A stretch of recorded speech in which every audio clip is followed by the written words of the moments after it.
everybody. My name is Emily Sprenger. I'm an academic trainer in the Center for Teaching and Learning. Thank you so much for joining us today. We're here today to present with two of our experts at NCU, Dr. Maria Rodriguez and Dr. Lucas Volini from our School of Behavioral Health and Sciences. Today is March 2nd. It is World Teen Mental Wellness Day. And we're excited for everybody to be here and join us today. Just a couple of housekeeping things before I turn it over. Our chat is going to be disabled today, but if you do have questions, please pop them in the Q&A section of Zoom, and we will try to address additional questions if there are time at the end of the presentation. And a brief reminder, this is being recorded and will be posted in our CTL webinar section of LibGuides. And we're just grateful to have you all in attendance today, and thank you so much for your time. I'm going to pass it on over to our experts. All right, so I'll kind of get us started here with just kind of the initial content.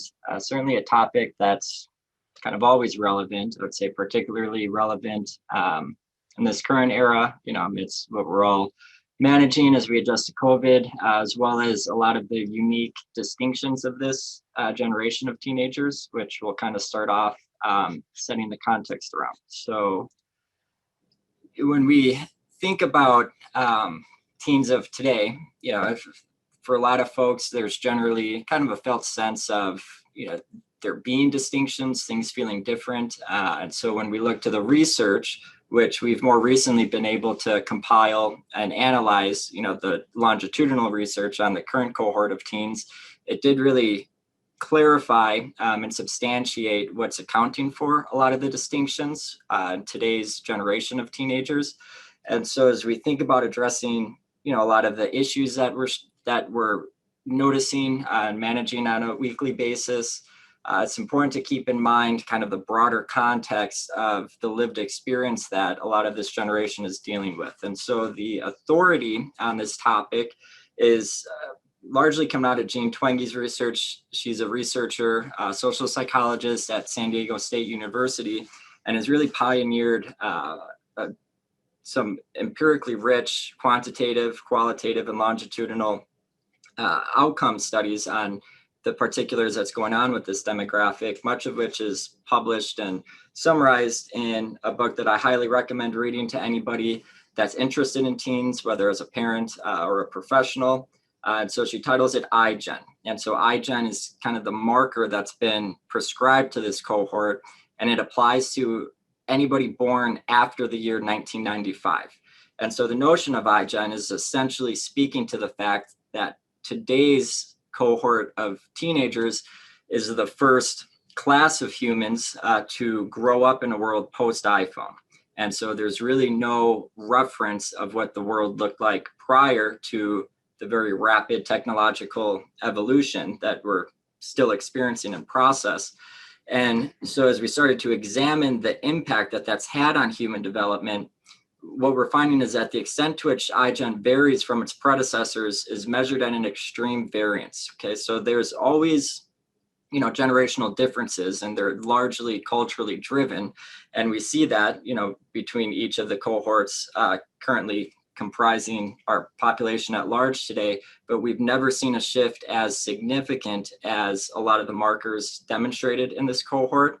And so the other piece to keep in mind here is that not only are these variances extreme, but they deviate from just about every typical aspect of human development that we've been studying over the last 60 to 100 years, and impacts pretty much every domain of living. Okay, so the primary themes derived from the various studies demonstrate as ultimately that teens are growing up more slowly and taking longer to become an adult. And so we hear a lot about parents struggling with their youth to launch and kind of emerge into that phase of young adulthood and the trajectory toward independence. And so we'll kind of make sense of why we're seeing a prevalence of that, while also somewhat normalizing that it's not a unique issue, which a lot of parents assume when they find themselves in that situation. Okay, so as the world kind of reorganized, we moved more towards social media as means of relating and connecting with others. It, many of the ways in which we started to recognize its impact on developing youth is a pretty significant drop in adolescent or teens' pursuit of independence. Okay, so the allure of independence, which has been very powerful in previous generations, it just doesn't quite sway today's teens. They're much less likely to want to venture outside. And so as the iPhone was released in 2007, we see a pretty steep decline divided by the grade markers in the frequency of even hanging out with friends outside of the home. And so the qualitative data here that aligns with the quantitative data showing these trends comes with a lot of themes of teens saying that they don't need to leave the house to be social anymore. And so they're really organizing around social media, not as a supplement to more organic in-person relationships, but more so as a substitute of what has been traditionally the ways in which we'd go about organizing in a social world. Along with spending less time outside of the home with friends, we've seen a pretty significant decrease in dating. Okay, so again, marked by the release of the iPhone, and per age group, the frequency of teenagers who are going out on dates. And this is also tied to a decline in sexual activity. Okay, so most pronounced in ninth graders, the number of sexually active teens decreased by 40% as compared to 1991. And so when we see some of these trends, another one being a decrease in alcohol consumption and drug use, at first, those are things that might not necessarily be alarming, but when you examine it within its context, it's not that teens are ultimately avoiding these activities altogether. They're just doing it later on in life, primarily when they first get to college. And so what gets tricky there is their initial experimentation with these human endeavors are occurring outside of the context of any direct monitoring or direct adult support. A significant, trend that we're seeing that really puts us into perspective is the significant decrease in the eagerness to attain a driver's license. So just one generation prior, that was kind of the hallmark of growing up, was getting to the DMV on the day of your birthday when you turn 16, getting your driver's license, and just relishing in the freedom of being able to transport yourself without parental dependence. Since iGen has kind of assumed the demographic of teens of today, it's very much so turned into parents having to nag their kiddos to get out and go get their driver's license. And again, the qualitative data there is not only do they just prefer to be chauffeured around, but there's also an increased fearfulness of being independent in a vehicle. So there's both fear and convenience. And we're already starting to see how much a theme evolve along the lines of just a general fearfulness of venturing outside of the home without parental monitoring. To complement a lot of these trends, we're also seeing a significant decrease in teens that are working. Okay, so as late as the 1970s, 77% of high school seniors worked for pay. By 2015, the number was reduced to 55%.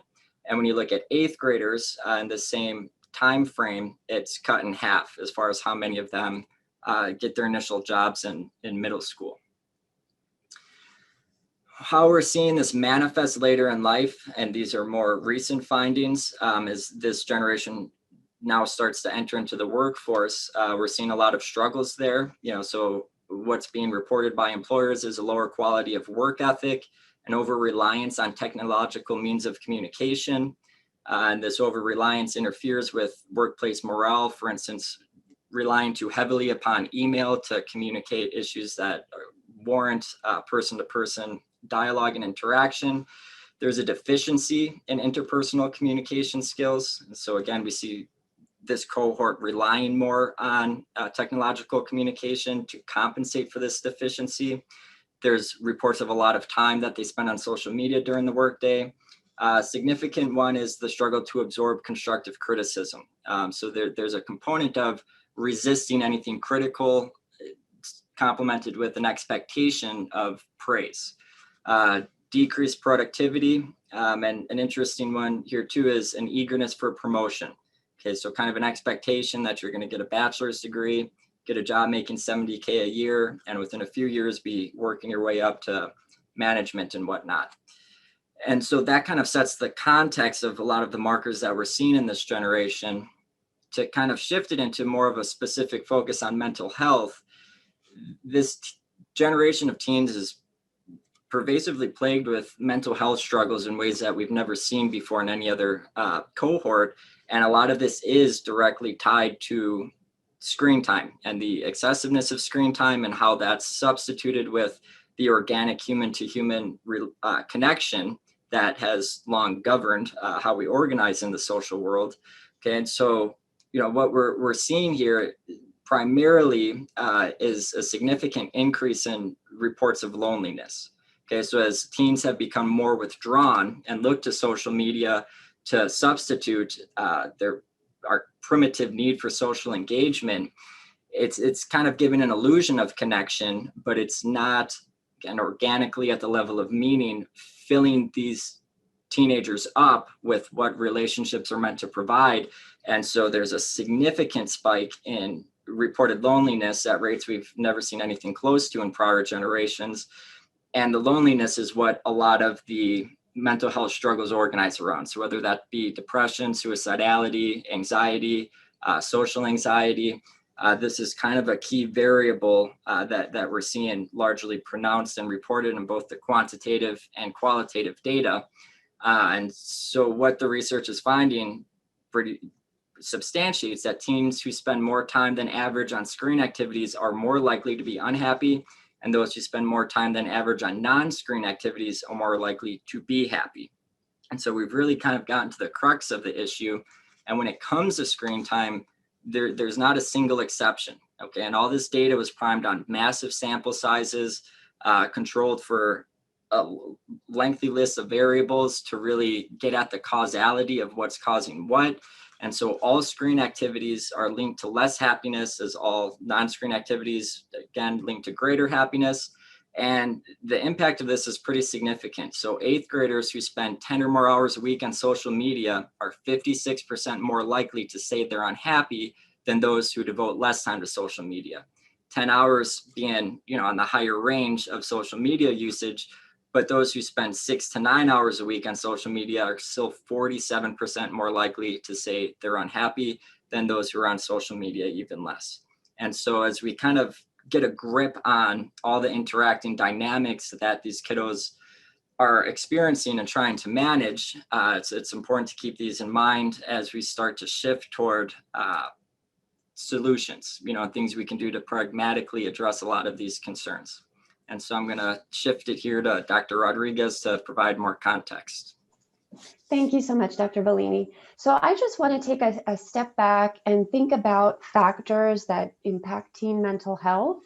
And then I'd like to share some research from just the past year about what we know about teen mental health as a result of this pandemic.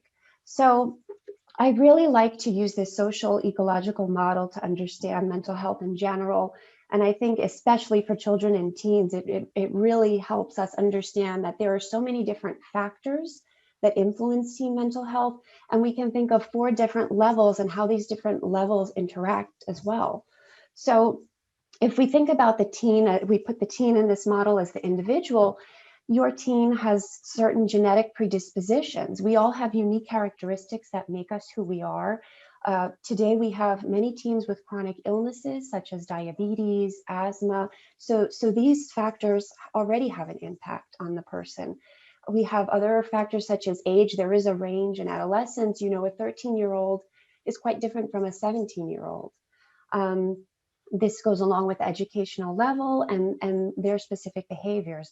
Now, if we move out one level and we look at relationships, we look at people that they're in relationships who tend to be their parents, family members, caregivers, friends, teachers.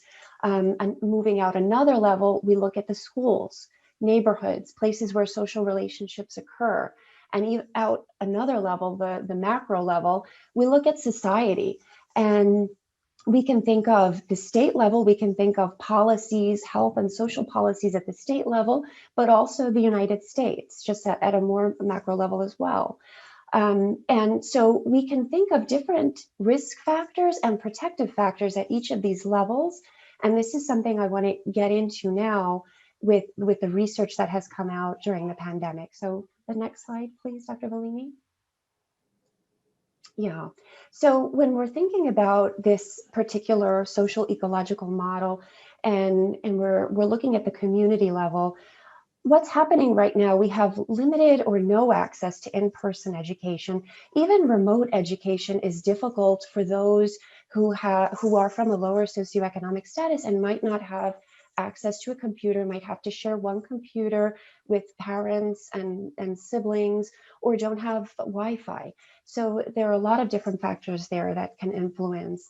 The healthcare, if, as I mentioned, this adolescent who might have a chronic health condition that could be physical or mental, are they going to their appointments? Are their appointments being canceled? Are they afraid? Is the family afraid to go to appointments because of what's going on? And leisure time activities. So when students had after school activities, that was a protective factor for many people who had an unstable household. If we look at the family level a little closer, a level that's closer to the adolescent, think about your own lives. We all had to reorganize our daily activities to some level, even those of us who work from home.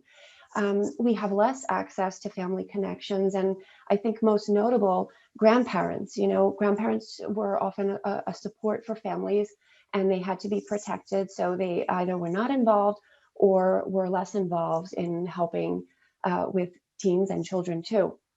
Then think about many families who have lost one or more family members, and together they're going through this process of grief and mourning.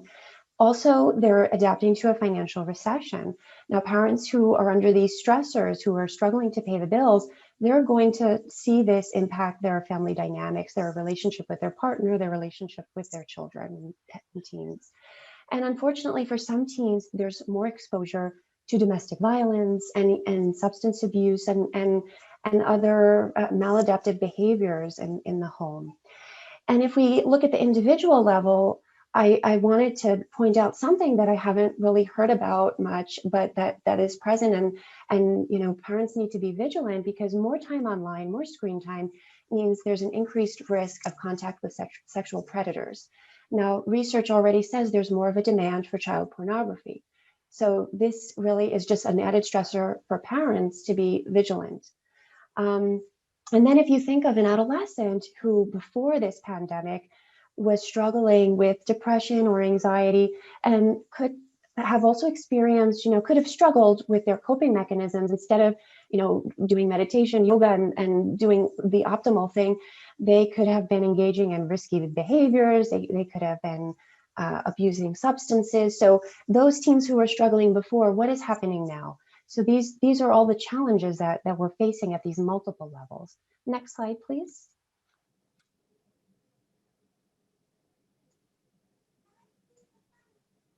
Does it go to the next? Okay, there we are. Thank you.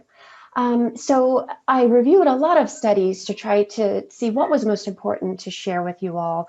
And I thought that this study, it was my favorite study. It really exemplified what teens are facing. So this was a study done in Australia in nearly 300 adolescents. And this study started a year before the pandemic. So they had data collected before the pandemic. And then they collected data again 2 months after restrictions went into place. So say about May of 2020. And when schools closed and they were doing online learning, and there were a lot of restrictions and stay-at-home orders. So what they saw was that there were increased depressive symptoms, increased symptoms of anxiety, and decreased satisfaction with life in teens. And there was more of a burden in girls than boys. So both girls and boys were affected, but there was more of a burden on girls. Now, it's important to say that not everyone is going to have a mental health disorder because of this pandemic, right? So we're all suffering, but some of us are able to cope better than others. So why is that? You know, part of what I've been talking about, these risk factors, these protective factors, this all has a great influence. But so this study found specific risk and protective factors that were linked to these three findings. Risk factors included COVID-19 related worries. So thinking a lot about being sick, possibly dying, your family getting sick, just this worrying was a risk factor. Online learning difficulties were another risk factor, and increased conflict with parents. Those were the three big ones that came out. Now, protective factors, what can we do? What should we promote in our teens? Adherence to stay-at-home orders. So actually, it was interesting to note that actually, following the orders to stay home unless you had to go to the pharmacy or the store, or, to a medical appointment, that actually was a protective factor for mental health, as was feeling socially connected. So I might look at someone and say, oh, they're not socially connected. But if they feel socially connected, then that was also another protective factor. Next slide, please. Now, these were some findings from other studies that I thought were also important. So risk factors, additional risk factors, one included belief about the ease of virus transmission. So, some people have this idea, as soon as I go out, I'm going to be attacked by the virus. The virus is everywhere in the air. I'm going to be attacked. I'm going to get sick. So that's a risk factor. Again, that ties to that worry that we were talking about on the last slide. Increased media exposure to COVID-19, having the news on all day or on social media, watching, how every day, how many people have died today, how many people are sick, that's another risk factor. Again, I put this asterisk, COVID-19 related concern, because this finding also came out of this study. And in this particular study, this by Ellis was from Canada and Wang was from China, this study found an association with loneliness. So we already know that loneliness is dangerous for your health. It's a risk factor for your mental health, for your physical health. So we don't want people to feel lonely. And these COVID-19 related concerns are very linked to loneliness. Another risk factor was spending less time on schoolwork and more time with friends, just hanging out, and a lot of social media use.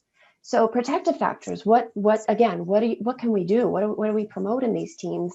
Adherence to guidelines. So last slide, we saw the stay-at-home orders, but this one was more general. It was kind of like, the whole package, like, okay, wear your mask, your hand washing, basically follow guidelines. And that is a protective factor for you. You're protecting others and yourself and your mental health.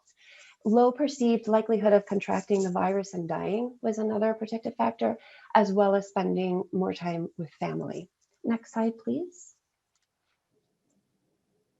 So opportunity. So even those of us who have suffered during the pandemic, who have been diagnosed with anxiety, an anxiety disorder or depressive disorder, even those of us who have really struggled, there are opportunities for growth. So at the family level, we can increase the sense of community and cohesion among family members. But these are things we need to work on. These things don't just happen. So this is something that, if we work on it, we can become a better family. We're home together, so we also can have greater social support for each other. And for teens, this is an amazing opportunity for personal growth and development, and that will prepare them for future stressors. So we don't know what the future will bring, but they're going to learn, hopefully, in the best of cases, they'll learn adaptive coping mechanisms that will prepare them for whatever may come in the future. And so how do we get to that point? I just thought of a few strategies here that I thought would be, helpful. Maintaining regular schedules is very helpful. Now, some families, they struggled in the beginning and they were able to get there. It's a year later and some families are still struggling with schedules. But when you have a teen who has more difficulty self-regulating and they need more support from the parent, it is important to create these schedules, and hopefully then they'll internalize and be able to monitor them themselves with time and guidance. Also help them focus on what they can control. So what can they control in their lives, in their schoolwork, by practicing these guidelines, wearing a mask when you go outside, washing your hands, you can control your health to some extent. So these are other things to talk about. Validating their feelings. Now, a lot of times it's hard to be a container for negative emotions, right? But as a parent, it's important to be able to be that container. So when they come and they, throw up all their problems at you, I feel sick, I hate my life, You don't just want to switch it to the positive. Oh, but it could be worse. You could be starving. We could be on the street. You need to validate. Okay, let them feel those emotions, and it's okay to feel those emotions. And then and how can we do what can we do to help you feel better? Help them feel more connected, communicate openly. And for some families, this is new. The communication is a problem for a lot of families. So this is something to work on. Help them make healthy decisions. When they are stressed, what do they do? What is the first thing that they think of doing? How can you help them think of something healthy to do rather than go and smoke a cigarette or drink a beer? And also spend quality time together. A lot of the research talks about quality. It's not the quantity necessarily, but it's us sitting together, listening to each other, putting our phones away for whatever time that is. I don't think there's any, set time, but to have that time and enjoy it together. And then, know when to get help, because at some point, it may be that this is what we call a clinical level. It's clinically significant. It's a level of anxiety or depression that needs professional help. So get that help for your teen. And we do have resources we will share with everyone. We'll talk more about that later. Next slide. And so that kind of brings us to the end of the content and context that we wanted to provide to you. And something to keep in mind too, what Dr. Rodriguez just presented on was very focused on implications of the pandemic. My initial discussion and content I covered, those were all realities that teens were dealing with prior to COVID.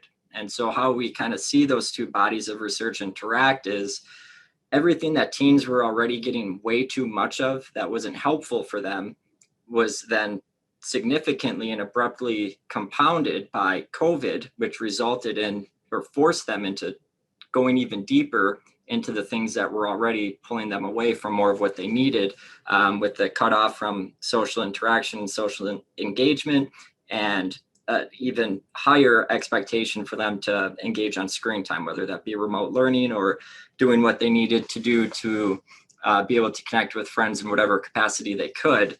And so we'll keep kind of those two interacting bodies of research in mind as we kind of shift into Q&A here.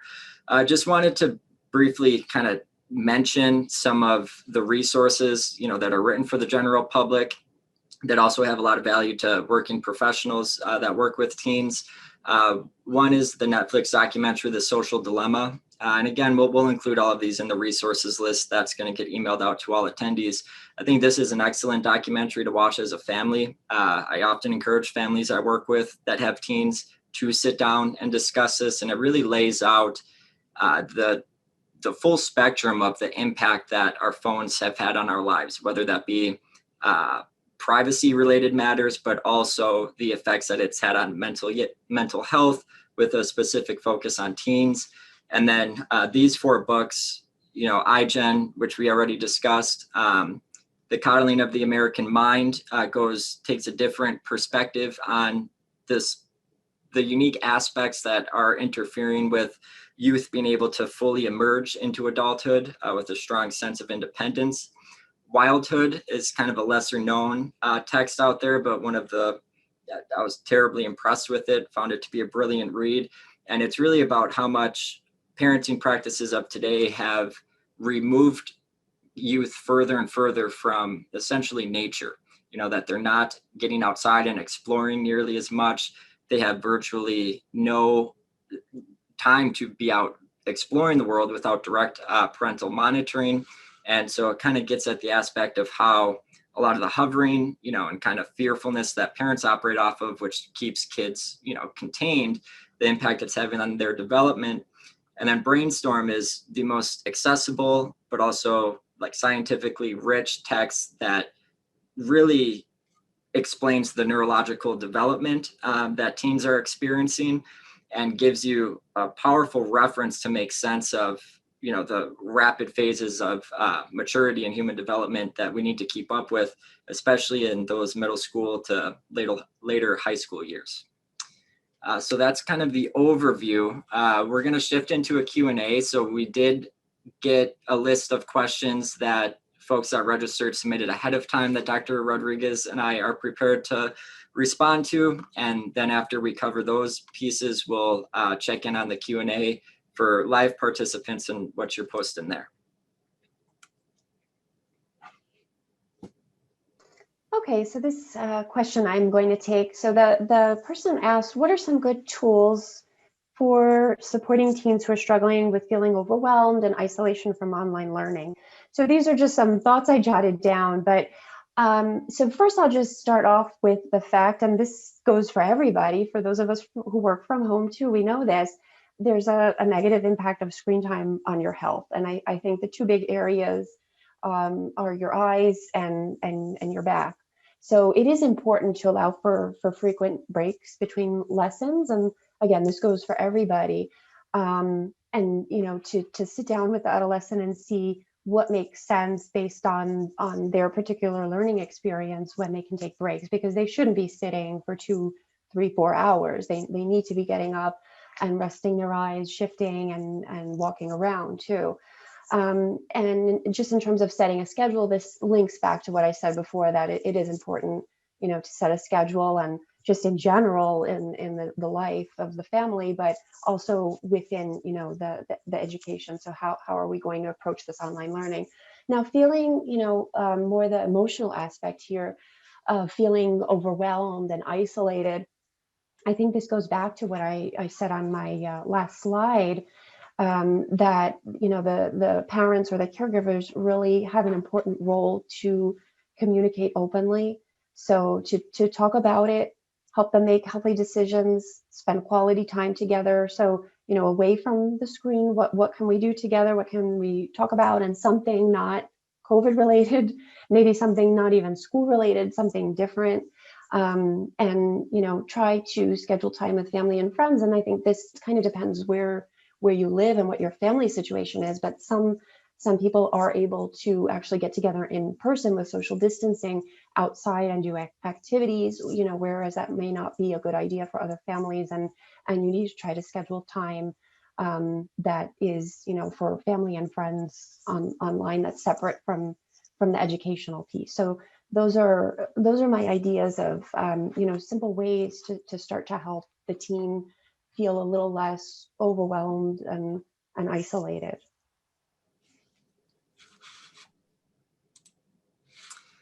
So the next question here was, I have a preteen and my nephew is also a preteen. I assist with caring for my nephew because his father is very sick and my sister often needs help.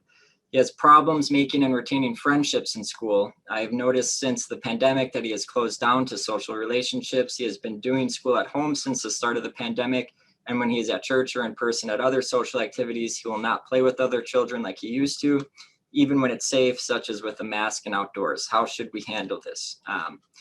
And so the comment I put here isn't necessarily tied to this question, as in, like, I interpreted that this is what was happening in this specific scenario, but this question did make me think of a theme that I've certainly noticed in my clinical work with teens, or just kind of paying attention to what's been happening over the last 12 months. And a lot of what gets reported is this sensation of these teens are told and they're experiencing that everything about the world is different now, yet the expectations of what you need to do to perform are going to stay the same. And so they're kind of trapped in that tension between, you know, nothing around me is familiar, nothing's predictable anymore. I don't know how to make sense of this, yet I'm still expected to perform at school and do everything that I'm still able to do to a high capacity. And so, like with this scenario, some things to pay attention to is like the kind of aversion to engaging with other kiddos, even when you are in a social setting, to not assume that this is necessarily about COVID or fear of, you know, contracting COVID or whatnot. And instead, you know, I think a lot of what's happened, especially with preteens, is they're already in an awkward phase of social development, you know, where their social interest is emerging, but they're trying to work out the technical pieces of how to really enact their social interest. And that was brought to an immediate halt, which disrupted those kind of primal years of development when it comes to social relatedness. And so, for one, to really make space for kids to struggle, kind of in the midst of all of this, and to let them know that it's okay if you're having a hard time doing things that you didn't have a hard time doing prior. And to really just kind of step into their world and be curious about where this is coming from for them. Is it related to, a fearfulness around getting COVID? If so, you can address that accordingly. Is it about just the kiddo feeling like they have a lack of social competence that they're struggling with? One of the things this age group also struggles with is shifting states of mind, so it's been difficult for them to adjust to a lot of the sheltering in place and social distancing orders. But then when they are in an opportunity where it's okay to socially engage, there's a lot more strain and difficulty there for them to be able to seamlessly shift to and from those states. And so to, just make space to let them be affected by this pandemic, a lot of open-ended conversations and questions around, their kind of weekly experiences of it, and keep those conversations rolling periodically. And ultimately, support them through this phase. And I think a lot of the work will come in when we know with more certainty that we're in the adjustment period of things, shifting back to what we're accustomed to prior. Okay, so this person wrote to us, I am a combat veteran and I provide peer-to-peer mental support to veterans and their families. When I talk to the kids, I try to make them understand what mom and dad have and how they can help. Listening is good, but I conduct exercises with them. What can I do when they ask, I feel sad when mom or dad go into their depression? All I can do is tell them how my kids dealt with it and provide examples for them. The literature, I believe, only goes so far. What can I do to enhance this matter? Thank you very much for your time. So that's a really difficult situation. It sounds like a really difficult job. And, it almost goes into the mental health field, really, when you have a child bringing this up. So first, and again, this sounds like it's not a teen, but for we could, think about a teen addressing this as well. So first and foremost, I think we just want to make sure that everybody's safe. If you're working with children, we want to maybe ask some questions here to see if that child is being taken care of when the parent is going through depression. Is there another parent there? Is there another support there?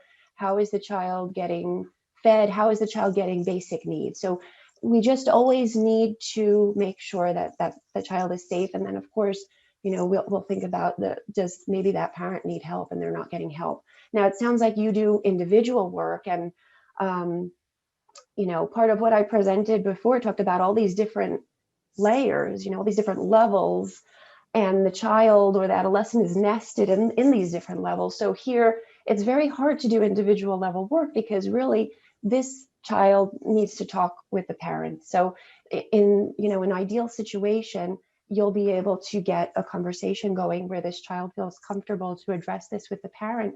And the parent, this information should come from the parent. And the parent may need training from a mental health expert to understand how to approach this topic from a developmentally appropriate perspective. So if you're talking to a young child, they may think that, they can catch depression. They may not really have a good understanding at all. Now, a teen, of course, is going to have a little more of an understanding. So it really depends on that. But ideally, this parent will be able to explain, what's happening, and will be able to support the child and make the child feel safe. That's ultimately what we want. And what you can do is really, once you've assessed the safety situation, and maybe you can work with the family, listen to the concerns and the fears. Is it that they're not, mommy or daddy's not playing with me when they're depressed? Is that the main concern, or is there another main concern? So again, listening, getting information, understanding really what they're concerned about, what information can you give, that's developmentally appropriate, and then trying to have a plan. When mommy or daddy, when they're feeling this way, who can you reach out to? Is there someone you can call? Is there a neighbor? Who can help that child? Or if it's just that they're feeling really tired, They don't feel like playing. Is there a game that you like to play by yourself? Is there something you like to do by yourself? Because they just, today they're not in the mood to play. And you might need to practice also how you explain what depression is, if this is something that comes up a lot. Again, if it's a child, a very basic level, when they're depressed, they feel they're different than they usually are. They might feel very tired. They don't want to do things they normally do. So, but also having hope that there are ways that they can address this. This doesn't mean that they'll be like this forever. They can get different support. They can talk to somebody for help. They can take medicine to help themselves. So these are just some different ideas. But again, we can't work with children or adolescents usually without having the support of the family too. So I would encourage that work be done if possible, and referring to a mental health expert, of course, when you see that it's a level that's already getting in, it's beyond your area, and it really needs a little more attention from a mental health expert.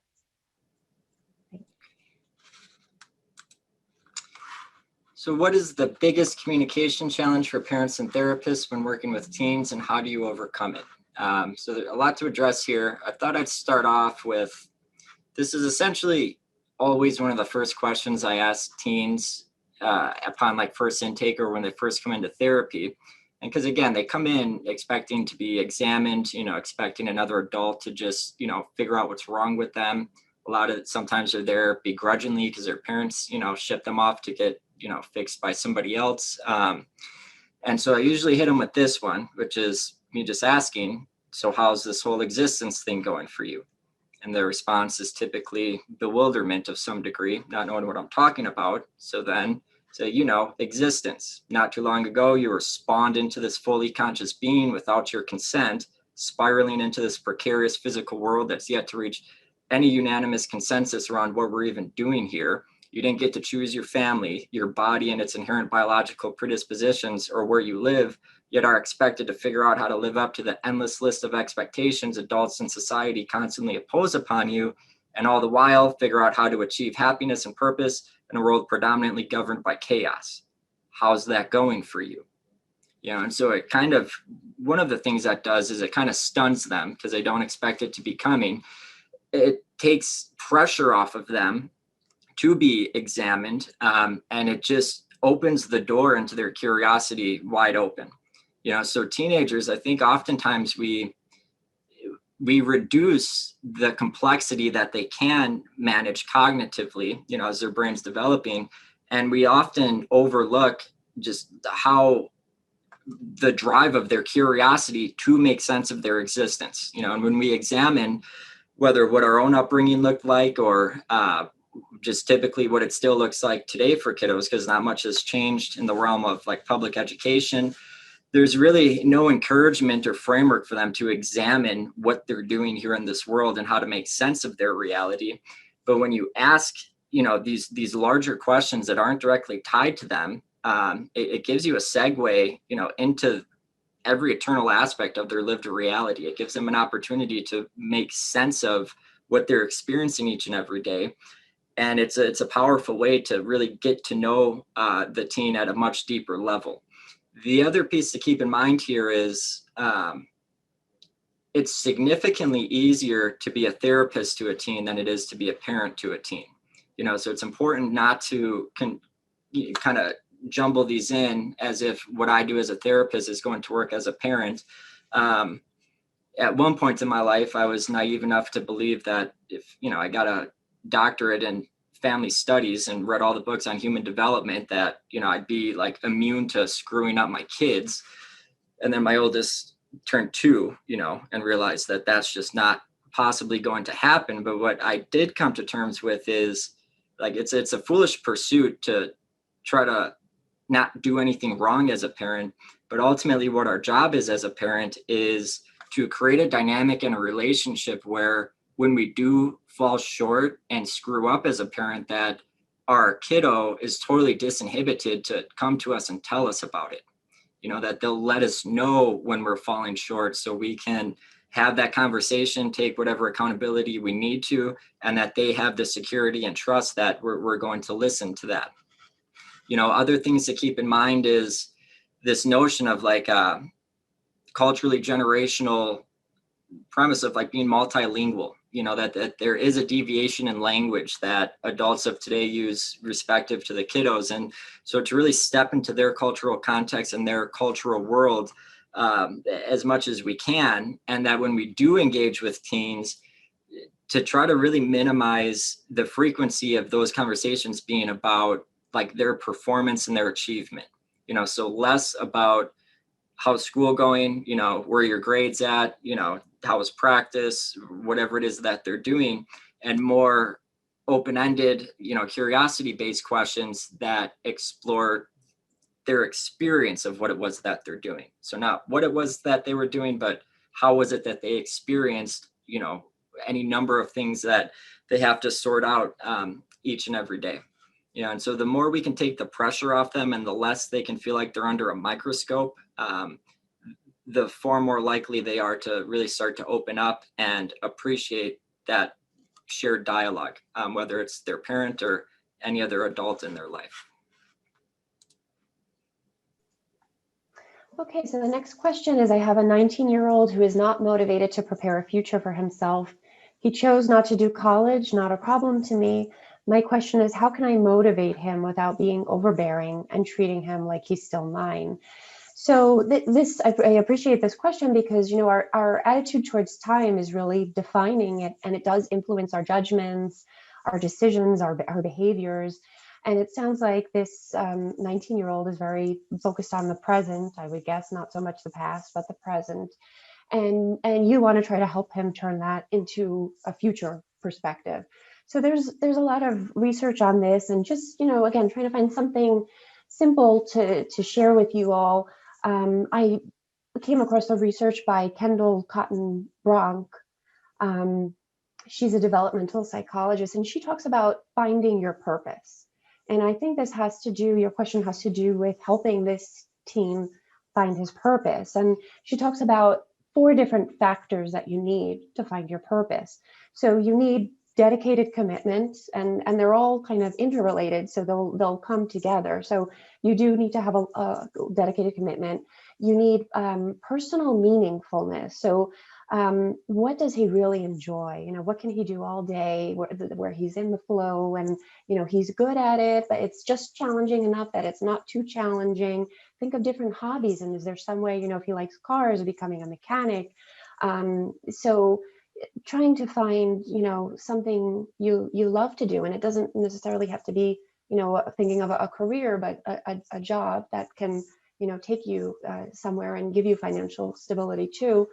The third factor is goal directedness. So he might need some help with setting goals. And we talk about setting SMART goals. So how can you find, start setting these goals that are specific, that don't involve too much, but have different, a few different goals that each talk about kind of a different part.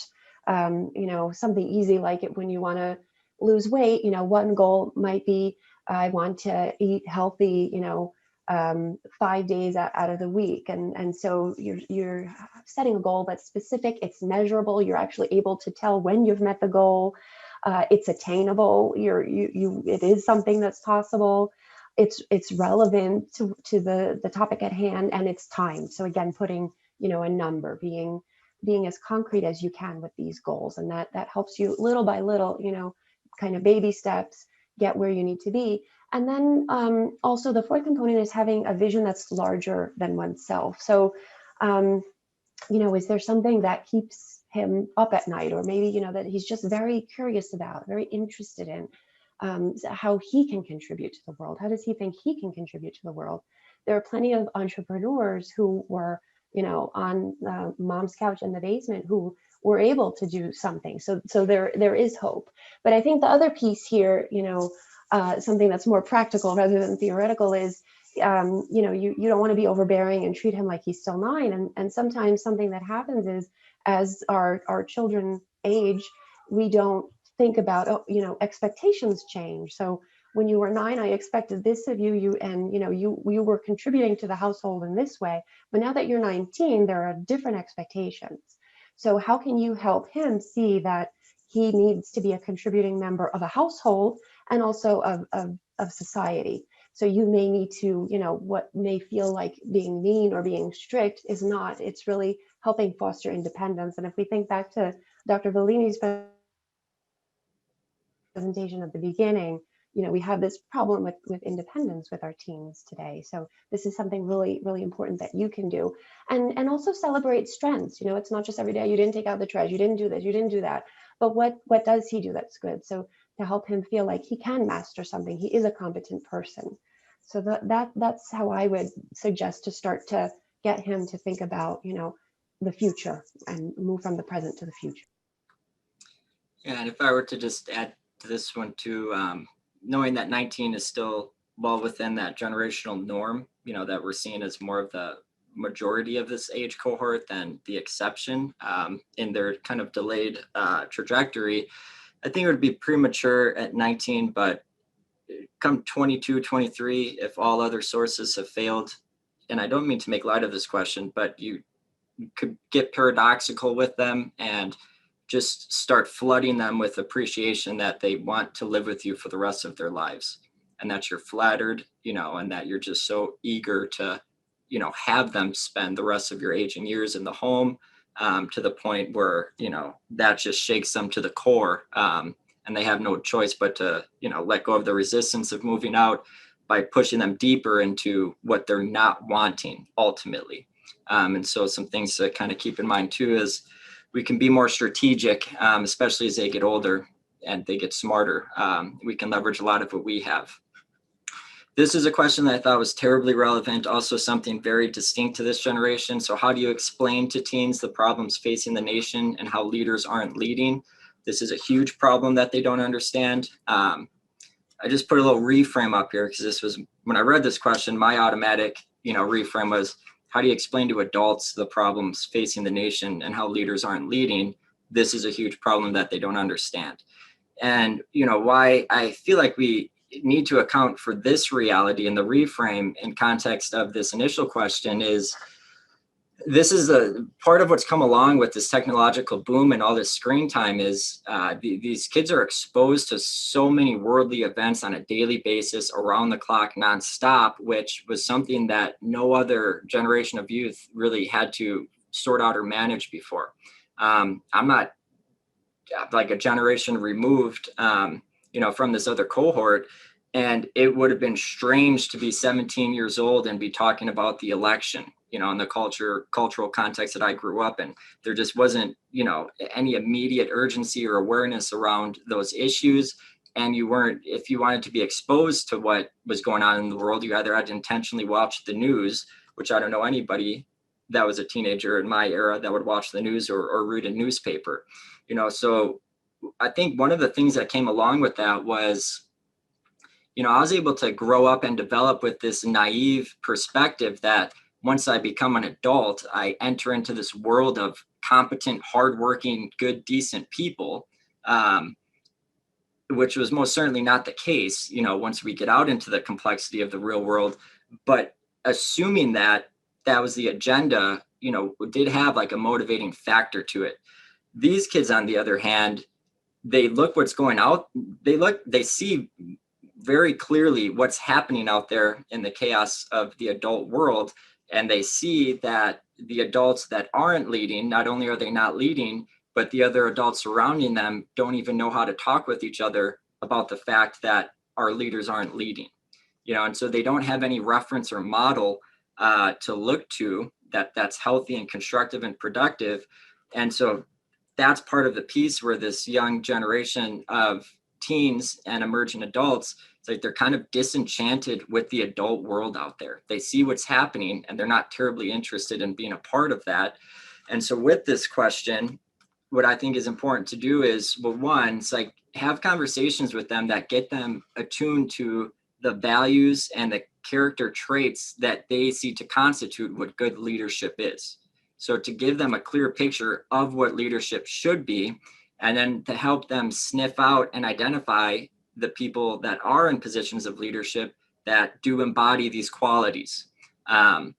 And so they have a notion of that's what I'm not wanting. This is what leadership can look like. So not only can I have some hope and faith that people are doing this, but it also gives me a framework of what character traits I want to embody as I continue to take more of a leadership role myself in the adult world. And so definitely find those sparkling moments of solid leadership, give them a balance of good things that are in fact happening to contrast all the bad that they get in their news feed. But because they're exposed to so many worldly events, there is a greater responsibility on the adults in their lives now to help them make sense of it, because they're getting exposure, but they're not getting the frameworks to know what to do with all of it. And so that's another place where we need to take more initiative to help them make sense of everything they're managing.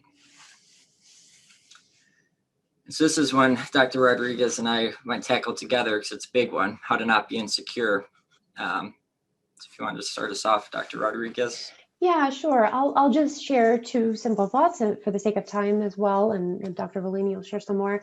So this reinforces what I said before, foster healthy independence, reevaluate those rules that, you made 5 years ago, 10 years ago, and give them opportunities to feel competent in making good decisions. So sometimes they'll have to make some errors along the way, but we really need to help them to be less insecure by letting them have a little more independence, healthy independence, not, permissive and letting them do whatever they want, but working with them, collaborating, and also seeing, what makes sense to you, what rules feel appropriate to you. So partnering with them to make them feel like they're being heard.